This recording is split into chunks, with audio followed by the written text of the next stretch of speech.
Good morning sa inyong lahat mga kapatid. JDB uli, ang inyong abang lingkod. Pag-usapan natin itong NBI. Natapos na ho sa kanilang investigasyon kay Vice President Sara Duterte. This is in relation to her contract with someone else, di ba? Para isyukti etong si PBBM, si F. Elisa, at saka si Martin Romualdez.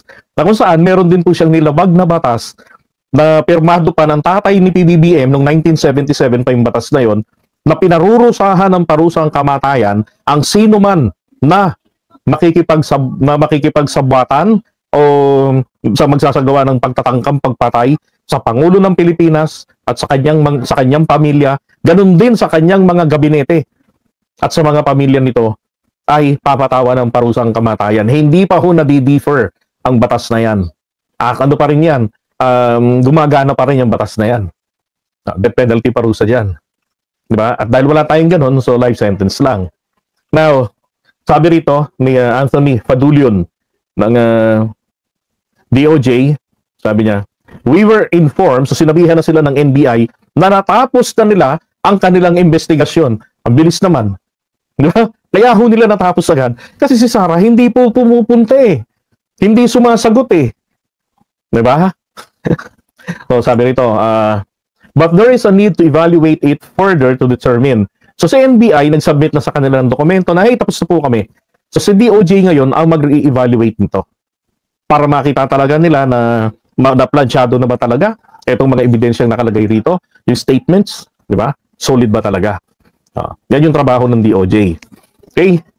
Sabi niya, to evaluate it further to determine whether the case warrants a preliminary investigation. Depending on the outcome, we will be able to make a recommendation whether to have it considered filed already before the department or to return it to the NBI if there's a need to build up the case further and to add to the evidence that they have. But this is subject to evaluation. Okay?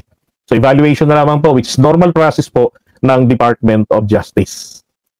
Yan. So isa pang sakit ng ulo ito ni Sara kasi kapag siya ho ay naasunto rito base ron sa batas na binabanggit ko sa pagtatangka sa buhay ng Pangulo at ng pamilya nito, si FL, di ba?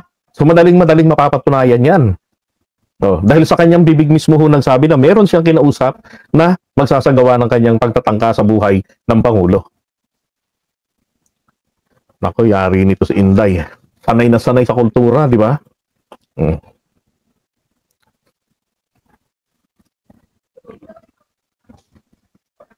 Ayun, sabi ni Cesar Rivera, JDB, kasama pala tayo dun sa Malacanang nung EDSA 3. O inandong kami sa may gate mismo. Tapos meron truck ng sundalo sa harapan. Yun, yung truck ng sundalo, yung pinasok namin, pasok katabi namin doon, yung nabaril. Sa ulo. Yun yung, kung siguro na doon nakita mo yung lugar na yun, may sumisigaw ng dugo ng masa. Yun. Galing sa dugo at utak nung tinamaan, yung mga taga-tondo, ginanon yung kamay, at sumisigaw sa harap ng mga reporter ng dugo ng masa.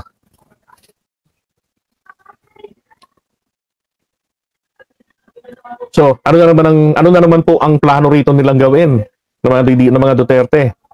'Di ba? Sasabihin na naman gaya ng binabanggit ni Attorney Vic Rodriguez doon sa Batang Maynila na tauhan ng mga Duterte na hindi rehistrado sa Tacloban, pinakandidato doon sa First District para labanan si Martin. Ano naman sasabihin nila na walang due process? Hindi siya man lang binigyan ng pagkakataon na mapakinggan ng NBI. Pero nakailang patawag po ang NBI. Di ba? Hindi sumisipot eh. Hindi sumisipot. Naturalmente, ang magiging desisyon po ng NBI will be against her. Alam nga naman na meron siyang automatic na tagapagtanggol, di ba? Siyempre kontra sa kanya magiging resulta. Kasalanan niya yan eh. Isa pa dapat talaga madisbaryan si Sara. Di ba? Yan ang dapat na gawin diyan. Okay, so yun na natin ito and good luck na lang kay BP Sara pag uwi.